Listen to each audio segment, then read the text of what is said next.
নমস্কাৰ বন্ধু বান্ধৱীসকল, আজি মই লৈ আহিছোঁ পোলাও এটা ৰেচিপি। আমিতো সদায় বাসমতি চাউলৰ পোলাওৱেই খাই থাকোঁ। আজি মই লৈ আহিছোঁ জিৰা ৰাইচেৰে পোলাও বনোৱা এটা ৰেচিপি। জিৰা ৰাইচেৰে পোলাও বনালে কেনেকুৱা লাগে খাই, সেইকাৰণে মই এইটো ৰেচিপি বনাবলৈ ল'লোঁ। আৰু দেখিছে পোলাওত এয়া মই কাজু কেইটামান লৈছোঁ, কিচমিচ কেইটামান লৈছোঁ, লং, ইলাচি, দালচেনিও লৈছোঁ আৰু লগতে দুখিলা তেজপাত লৈছোঁ। আৰু এইখিনি মই ধুনীয়াকৈ সাজু কৰি লৈছোঁ পোলাওখিনি দিবলৈ। আৰু এয়া দেখিছে পিঁয়াজ কাটি লৈছোঁ, চেনি অকণমান লৈছোঁ আৰু ঘিউ লৈছোঁ। আৰু এনেধৰণে মই গেছত কুকাৰটো পাতি লৈছোঁ। আৰু কুকাৰটো গৰম হোৱাৰ পিছত মই তাত ৰিফাইন দিলোঁ আৰু ৰিফাইনৰ লগতে মই এচামুচ ঘিউ দিছোঁ। আৰু ঘিউ দিলে পোলাওখিনি খাবলৈ ভাল হয় আৰু ফ্লেভাৰটো ভাল হয়, সেয়েহে মই ঘিউ অকণমান দিলোঁ। আৰু এইখিনি গৰম হোৱাত মই পিঁয়াজ দিলোঁ, কটা পিঁয়াজখিনি দিছোঁ। আৰু এইখিনি মই ধুনীয়াকৈ ভাজিম, ৰঙা হোৱালৈকে ভাজিম। আৰু এনেধৰণে আপোনালোকে পিঁয়াজখিনি ইয়াতকৈও সৰুকৈও কাটিব পাৰে। আৰু এয়া দেখিছে পিঁয়াজখিনি ক্ৰমান্বয়ে ৰঙা হৈ আহিবলৈ ধৰিছে। আৰু ৰঙা হোৱাত মই যি কাজুখিনি লৈছিলোঁ সেই কাজুখিনি পিঁয়াজত দিছোঁ। আকৌ এইখিনিও মই ধুনীয়াকৈ ভাজি ল'ম। আৰু লগতে দুখিলা তেজপাত যে লৈছিলোঁ সেই দুখিলাও দি দিছোঁ।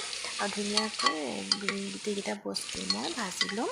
আৰু এয়া ৰঙা হৈছে, কাজুখিনিও ৰঙা হৈছে, পিঁয়াজো ৰঙা হৈছে, তেজপাতৰ গোন্ধটো তেতিয়াহে ওলাব ভাজি লওঁতে। আৰু এয়া দেখিছে এতিয়া মই ইয়াত দিম কিচমিচকেইটা যে লৈছিলোঁ সেই কিচমিচকেইটা দি দিছোঁ।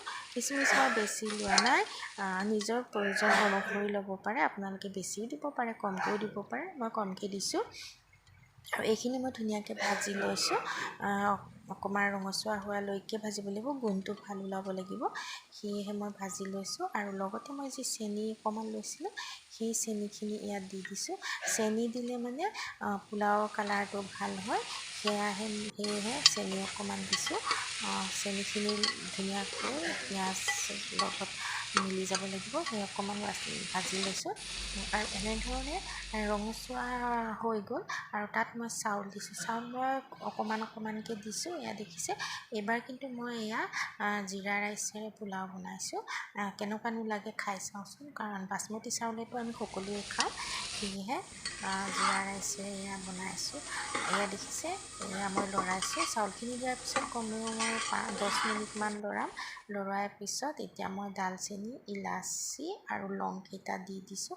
এইখিনি ধুনীয়াকৈ এতিয়া লৰাই হ'ল। লৰোৱাৰ পিছত মই আন্দাজমতে পানী দি দিছোঁ।